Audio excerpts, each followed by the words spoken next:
Hello, hello, hello. Welcome back to the Brittnee Smith podcast. I am elated. I am excited about today's conversation. And I was thinking about how I was going to do this intro and not to compare, right?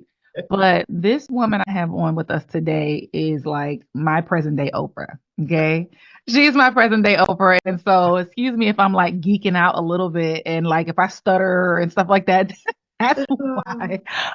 But as you know, if you have been tuning in, it is a hashtag Strong Friend Summer here on the Brittnee Smith podcast. And so we are supporting, uplifting, connecting with, empowering the strong friend. We are redefining what it means to be the strong friend. I posted on social media like, hey, where are my strong friends at? Thinking that it was like, a badge of honor. And people were like, don't call me the strong friend. I don't want to be anybody's strong anything because nobody checks for us. Nobody cares for us. And all. I was like, oh, Oh, wow. okay.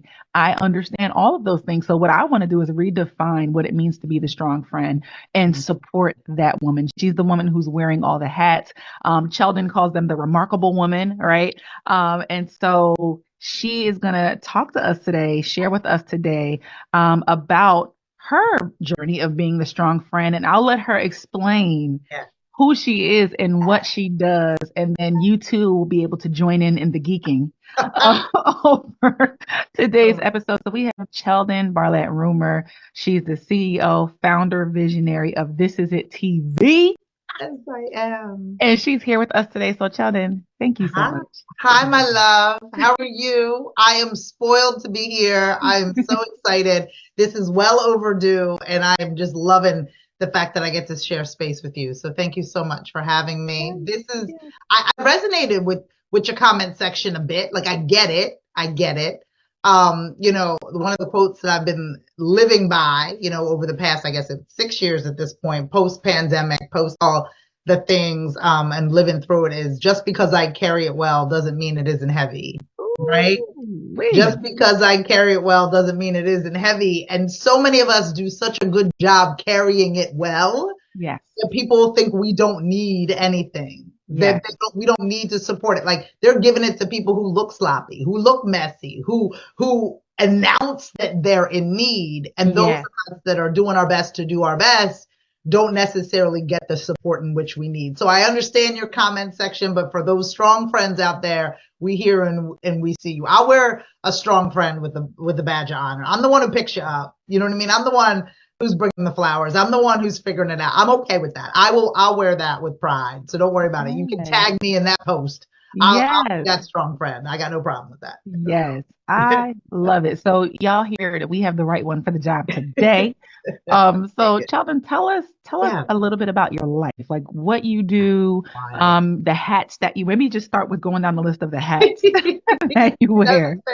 That's fair. So I am the CEO and executive producer of This Is It Network. So we are on all things This Is It TV. And so we really connect remarkable women to inspiring stories. So we do that through digital content, editorial stories, as well as live events. And so any ways in which you can meet remarkable women both online and offline, we really look to do that. I coined what we're doing. It's not new, but what I love is educational entertainment. Is there a place where you can come not knowing and leave a little smarter, right? And do it with joy. There's so many places online where you go not knowing and there's shame, there's guilt, there's anger on the other side when they're attempting to educate you at the same time. And what happens is those of us who have information to share, those of us who want to bring those that don't know into the knowing, we tend to be mad that they didn't know. We tend to be angry at their face when they're like, I didn't know that, instead of like, let me share that with you, right? And so if we're all looking to be purposeful, we're all looking to make sure that we share joy, we share our expertise, we can't meet the people that are empty, right, with a sense of anger and frustration. We have to meet them with a sense of wanting to fill their cup. And so that's really what it is for me. And just doing that through online and offline resources. Again, entertainment and education is my thing. So producing This Is It Network, but then also I'm an adjunct professor at both Temple and Drexel universities. I teach personal branding, Yeah. At Temple. It's my 8th year, crazy. And then Ooh. I teach social media strategy and digital literacy at Drexel. And so it's just been really awesome to be able to utilize entertainment tools in order to really make an impact through education. So I'm spoiled. I got 2 kids. I got a 13-year-old. She's 13. Oh my goodness, she's 13 and my son is 6. So I'm in it in a lot of different ways. Yeah. Married for 15 years this August, Yeah. and just again out here just doing as much as I can to support both my family and my community, online and off. Yeah. So beautiful, first of all. Thank you. When you talk about you willing to be that person that picks you up, that goes in, gets in the water with you and all of Yeah. that, and showing up for your community, can you give us an idea of the size of your community? Yeah. That's a lot. That's a It lot. is, and it keeps growing. I got into Miss Friend. I got into that TikTok space, and I thought it wasn't a space for me. I'm not lip syncing. I'm not dancing to other people's music, but just going on and sharing, our Scream Your Dream mission, the ability to elevate the voices of remarkable women, just being present and being in that space. We're now at about 65,000 followers on TikTok, which is a really insane thing. Yeah. Just in being present, about 12,000 on Instagram. We have, about 5,000 people that regularly view us on our platforms, or on our main platforms.com and .tv. So we have really been part of a grassroots effort to find women where they are, right? I think that I could have spent the same energy auditioning for Netflix or begging to be part of Viacom, these larger entities. Believe me, I will call her back when Oprah calls. There's no doubt. I will call her back.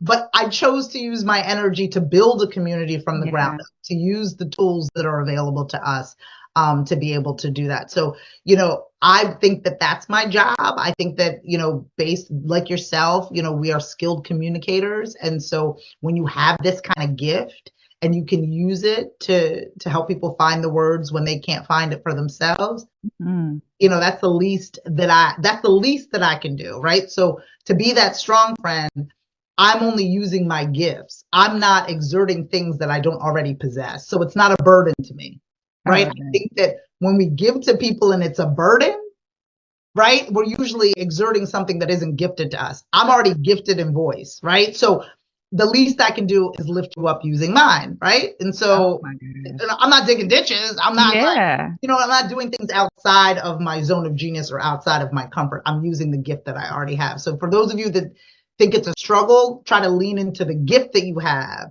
to help others versus a gift you do not have, if that makes sense. That is my mind. I don't know if you saw the smoke. My mind just went because it's so real, and it's refreshing to hear someone who is established basically say, do what you're good at. Go do what you're good at. Go do what you're good at. We over here trying to squeeze round pegs into square holes, and you over here trying to bake cakes when you really need to fry some chicken. Like, just do what you're good at. But yeah, it's so good. And I think also one of the things that exhausts the strong friend is digging in those areas that doesn't come naturally just because somebody said they needed it. You know what I'm saying? And so we have to be able to separate and understand when we are the one for the job, or when I might be able to connect you to the person that's the one for the job. That's what I mean. As opposed to me trying to figure it out. Like, that's maturity, I feel like.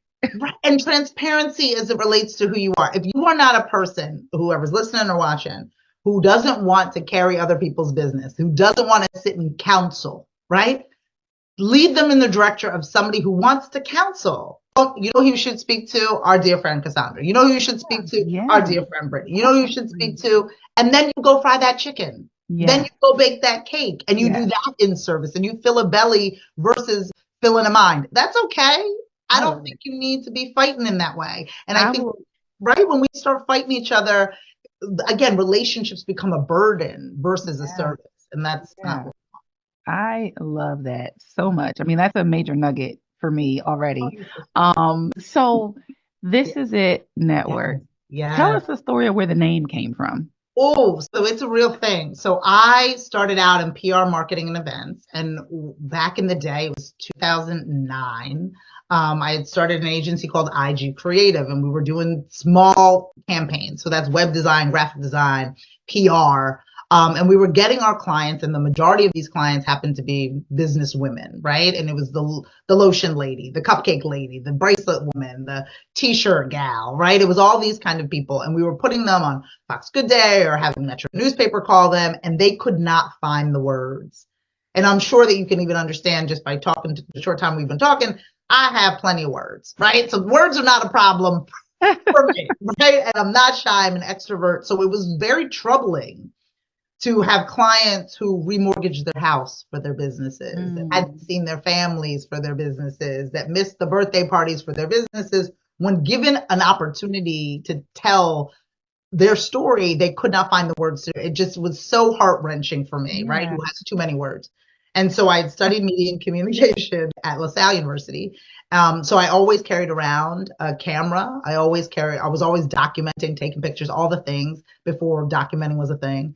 And I just, in that office, the office was North 3rd Street. In that office, I just turned the camera on my clients and we just started talking. And I lit up. I found my voice personally, right? Like, oh, this is awesome. Their posture changed, their voice changed because they were in a safe place. They were talking to somebody about their life who really wanted to hear about their life. It wasn't as if they were talking to them and they were like, oh, and now the weather, right? It wasn't a situation where they didn't feel seen and heard. And they lit up, they found their voice, and I found mine. And literally I had done it maybe 1 or 2 times. And I said to myself, and then out loud, this is it. This is all I want to do for the rest of my life is give people a platform to share their voice. And so that's what I've been doing ever since. So we've been telling stories this way since 2014 as a product of IG Creative, and now moving into an independent entity of This Is It Network. I love it. I love it. I love it. And it's almost, a declaration of sorts. When someone accomplishes the thing that lights their soul on fire, that this is it moment, and so I think, like, even as we are supporting ourselves in some instances, we want you guys to find your this is it. Please. I feel like that should be like maybe it is like a coaching program or a or just a moment. Auntie Oprah says your aha moment. It's your this is it moment. I love that. And I, that moment that you get sparked, that moment that you find yourself, that you're like, oh, this is easy and joyous. Yes. Right. And we deserve that. We deserve that. We deserve that. So many of us think that the journey needs to be long and hard. Long I can't change, but it doesn't have to be so painstaking. So we have to kind of figure out, where that balance is, and leaning into your strengths and something that brings you joy is important. Yeah. So describe the remarkable woman. Oh, I love her. We are her.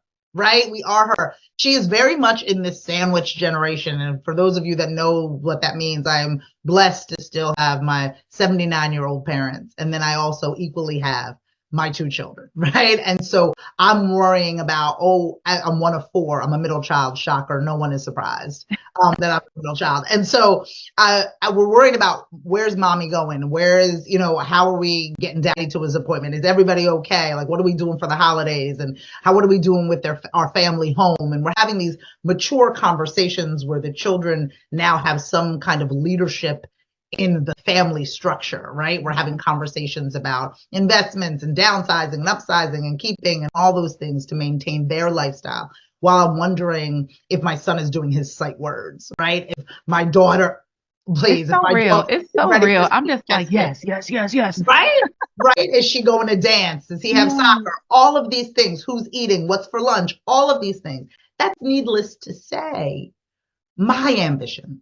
That's needless to say what I want to do. And now that's career. So we're talking family, we're talking spouse and partner, we're talking now career and ambition. And then if you know me, you know me. I got my lips on, my lashes on, and my weave combed. This is what is about, what I put out into the world, that essence of what that is. And this is a new generation of that woman.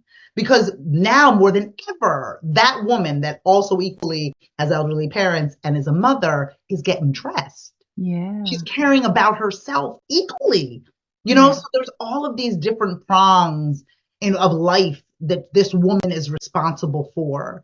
And it's not linear. It's all of these different parallels that are functioning simultaneously. Whether you have children or you have a pet, you're taking care, or you have a friend, right? Or you have a family member or an elderly neighbor. This is the remarkable woman who's tending to all of these things all of the time. And then she needed a place where she didn't feel too much. She needed a place where she wasn't shushed. She wasn't told to calm down. She wasn't told to relax. They weren't trying to dull her shine, but to provide her with resources, right? I know you're going to do these things anyway, girl. Let me give you a link. I know you're going to be in this space anyway. Let me make your life easier. Where are the resources to make this remarkable woman easy? So she is all the things all the time, and all of us have that friend or are that friend.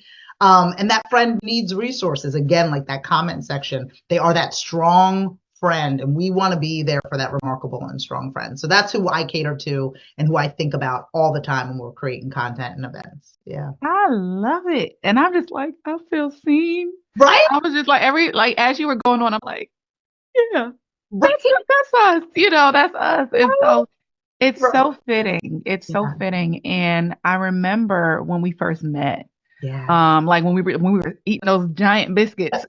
Please listen to me. There are these hidden gems that if you find a friend that is going to take you to a hidden place to get these biscuits, I mean, I might go today. I might go. Yeah, it's a thing. It is a thing. But I remember just instantly feeling like I found my people. Yeah, my friend. And because those of us who are the remarkable women and we haven't found that community yet, we feel the need and we feel the void of it so deeply.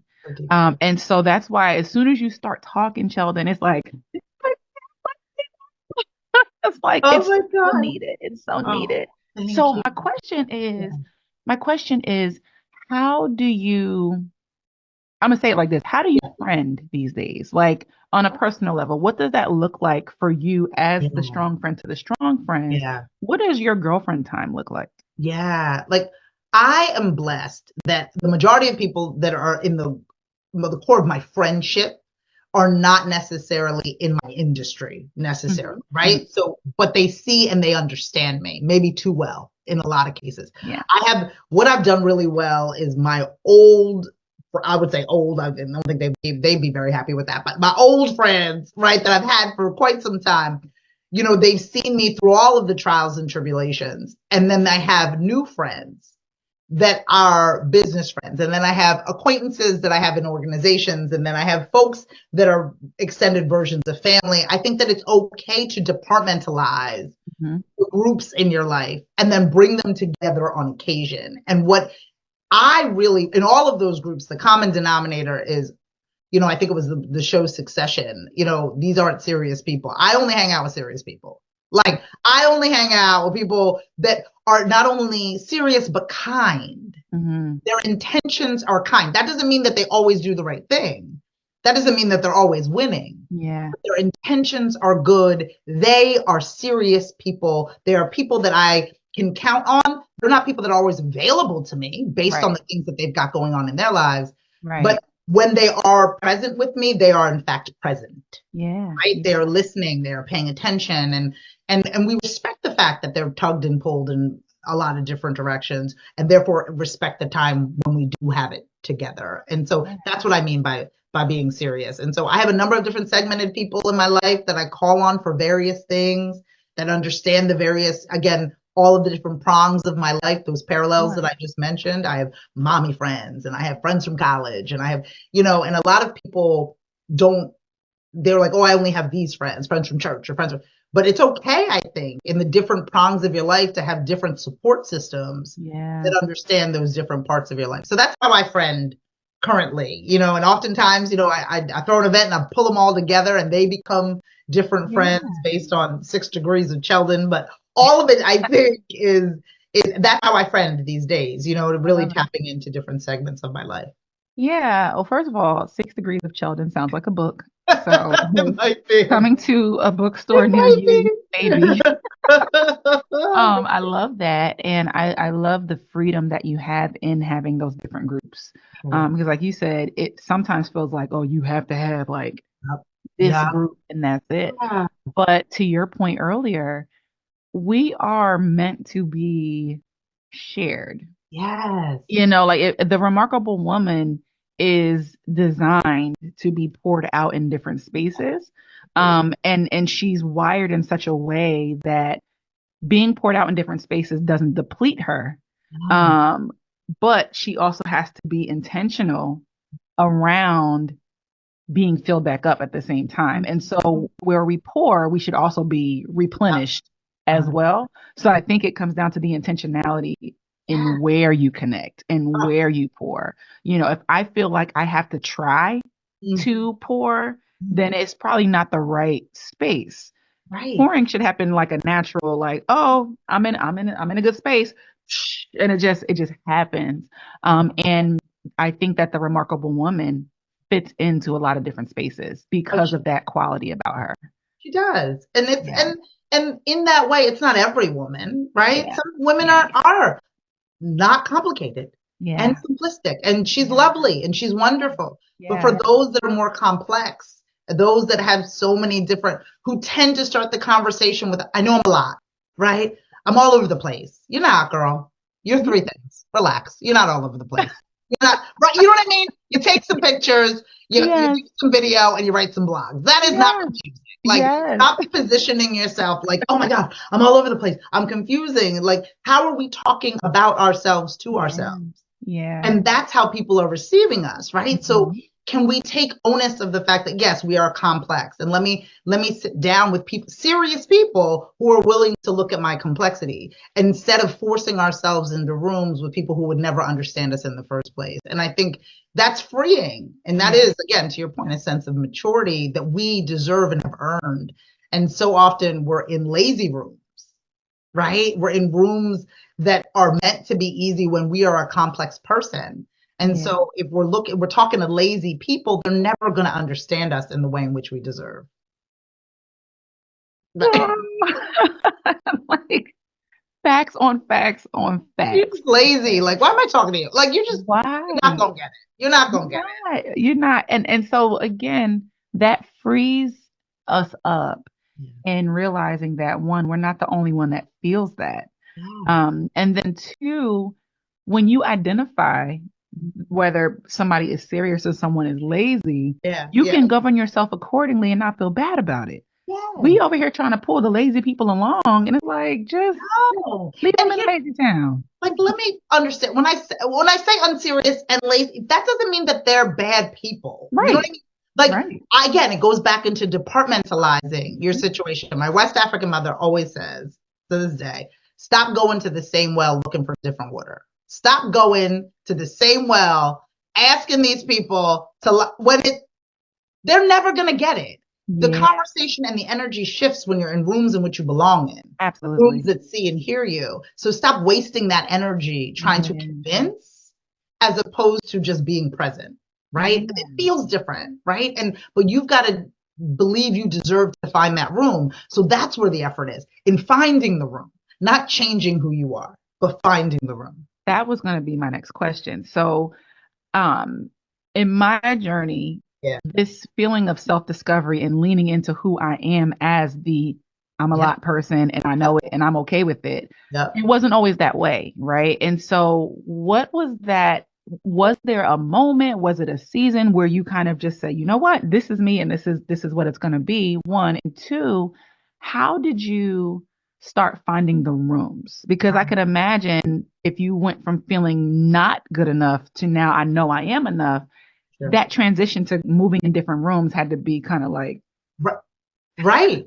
I mean, I think one, to feel like, right. I think there's something really important about just feeling the difference between doing something that's hard, because it's still work. I just want everybody to be clear on that, but to feel the joy in it, the outcome in it, the comfort in it, right? When I'm presenting, when I'm educating, when I'm talking, when I'm producing, when I've created something from nothing, I feel the most me.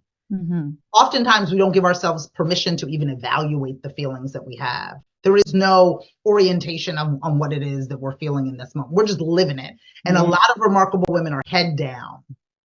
I got it. They're living their life on autopilot. We got a list. I got to get it off the list. Not feeling anything. Yeah. We're just completing everything, but we're not feeling a thing. Yeah. So feel it. Did that feel good? Right. Did I get a response? Did I look someone in the eye? A lot of it is being still, especially for those of us that are ambitious. I remember being young, and this tortures me because I don't remember the name of the person. That's how quickly I was moving. And I had gone to an event. It was a music event in New York, and there was a keynote speaker. I ran up to him, and at that point, everybody was teaching about elevator pitches, right? And for me, in my new book, it's called Your Unique Equation. But at the time, and we've all heard this, it's like really about the elevator pitch, right? And so I went up, and I talk a lot. So I went up and I was like, this poor man. And he literally, I couldn't even remember. I didn't even know why I was there. I don't remember who this person was. And that's the part that is going to torture me forever. But he leaned and held my hand and was like, sis, you have to be still. And he was just like, I believe that everything you just said to me will come to fruition and you'll get everything that you want. But you need to be still enough for it to catch up with you. Wow. I can see his face. I do not know him. If I find him on Instagram, I will stop dead in my tracks because I could see him and I could feel the moment. And he was just like, just be still enough for all of your ambition to catch you. Right? But if we are always chasing, we don't even know what feels good. We don't even know what we're meant to do. Right? Because we don't give ourselves enough chance to sit in it. Do I really like this? Yeah. And not only do I not like it, but why don't you like it? Like a lot of young people are like, I don't like that. Why? Yeah. I challenge you to be able to define why you don't like it. Because often than not, you'll find yourself in that same situation over and over and over again until you define it. So a lot of it for me was just saying, okay, what do I do well? Yeah. What do I not do well? Okay, I'm a communicator. How do I do more of that? How do I talk more? Right? How do I present more? And then it's doing a search of like, what type of jobs equate to my gift? What do those particular people do? How do they earn? Right? And you reverse engineer it versus the job first and then your skill. What is your skill? And you put that into a job, if that makes sense. And so my life changed the moment. That was a pinnacle moment. And then just understanding, when I was delivering whatever speech or conversation, when people heard me, right, was really important. And to be heard, you have to have a sense of stillness to deliver information. If I just want to talk at people, that's different than truly wanting to be heard. And so that was the moment that I was like, I want people to hear me.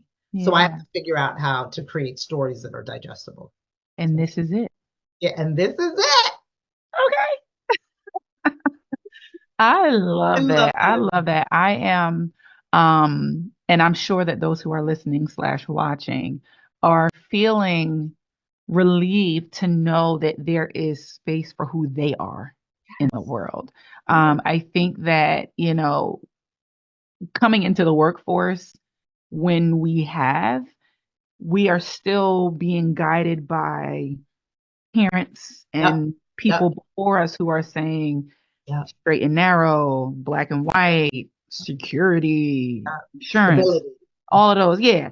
And those things are important. Yeah. But now more than ever, your ability to connect with what you're doing matters just as much. Yes. And I think that when you're connected to things that don't really matter or don't connect with you, it impacts your remarkableness. Yes. You can't, and from a personal place, it's like, I can't be my fullness self in this space because I'm struggling to just connect.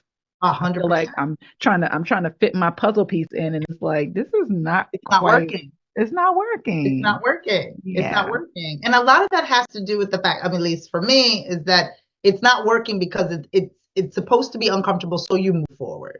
Mm-hmm. So because you have more, because you are going to be more. If it was comfortable, you would sit here. Yeah. There's more for you, right? Yeah. I can't make it comfortable, right? Yeah. I can't make this comfortable for you. I can't make this time sit well with you, because if it sits well with you, you will sit here forever. And I need you to move, right? Yes. This is an investment that you are making into your bigger self. This is not your permanent place. And so when we recognize that, we experience our current job differently, because we look at it as if we are using it as an investment versus the final destination. This is an investment, this time, this awkwardness, this discomfort. It's an investment in where it is that I need to go. How do I take these pennies, a fraction of what it is that I'm currently making, and reinvest it in the direction of where it is that I need to be? And I think that then the time in between, and there's always a time in between, feels a little different when you recognize that. It feels less of a distraction or a detour, and it feels more of an investment into what it is that you need to be. And so I challenge people, because I've been through it. Why am I here? Or like, why can't I just be to where I need to be? Why is this being so difficult? And I think that I've always kind of returned, or I've disciplined myself to return to this space of like, okay, this is an investment in where it is that I need to go. It's not where I need to be. And then really just understanding who I am, and can I find the stability in my gift? Can I find an occupation that is stable within my gift? And as opposed to believing that your gift is equally opposed to stability. Like in our mind, we're like, if I do what I love, I won't be stable. If I do what I love, I'm going to be broke. If I do what I love, right? So there's a battle in your mind about having to choose eating over what you love. And that's just not the case. Can I find stability in my gift is another question you should ask yourself. So good. So good. So good. So we could be here for hours and hours. We could. I love you. You're lovely. Oh, so wonderful. So I want to land the plane here. What would you say now to 21-year-old Cheldin to encourage her to find her this is it? Yeah. Look up, girl. Look up. You got to look up. There is patience in this process that I did not possess. Oh, I did not respect where I was. I was never where I wanted to be. And so I missed opportunities. I'm lucky, I'm in a way, and luck for me is where preparation meets opportunity, right? I'm always prepared. So when opportunity comes, I tend to get lucky, right? In that way. And so I would have rather been patient and lucky, right? Because within those moments at 21, 25, I'm probably 46, 36, I should have been in a space where I looked up and I looked from the left to the right. I was so concerned with really trying to get in front of people who are now retired, who now can't serve me, right? Who now don't have resources, as opposed to building relationships from left to right. Issa Rae does it beautifully, right? She's constantly networking from left to right in production and acting and all of the things in which she's doing. She speaks about this quite often, and it was definitely another additional light bulb moment, especially amongst somebody who's in those spaces, in those rooms. You can produce with your colleagues as opposed to auditioning to strangers, right? And so that's the space. And that's why we're lucky in this digital space that we have these tools, we have these microphones that are accessible, these phones that are accessible. We can produce today instead of auditioning for people to reject us from a distance, right? And so I would just teach her and encourage her to be patient, to be observant in the current rooms that she is in, because there are opportunities there, even more so than the opportunities that are above her. Well, baby Cheldin, I hope you heard that. Seriously. I hope you heard that. Good. So good. So can you just let people know how they can find you, how they can connect with you and all the things? Yes, my darling friends. If you need more information, you can learn more at thisisItTV.com. And then you can watch all of our episodes at thisisIt.tv. And then you can follow, fan, and like us, as I like to say, everywhere you find at This Is It TV. Please get in touch with me. I would love to hear from you all. Yay! Well, y'all, that's a wrap. Thank you so much, Cheldin, for being with us today. Ladies, I know that you were inspired. I know that you were pumped up and motivated because I'm about to fly. I don't even know what I'm about to go do. I'm about to write something down. I don't know. But I am just so honored that you would share my space. And I am believing that there are going to be seeds and not even seeds, but harvest from the seeds that were sown during this conversation. To all the remarkable women out there, to all the strong friends out there, you are enough. Yes. And I am praying that you will find your this is it so that you can go ahead and be pouring out in all the spaces that are going to pour back into you because the world needs what you have and nobody has it but you. All right. So thank you all for tuning in. I will see you next week on another episode of the Brittnee Smith podcast. Bye.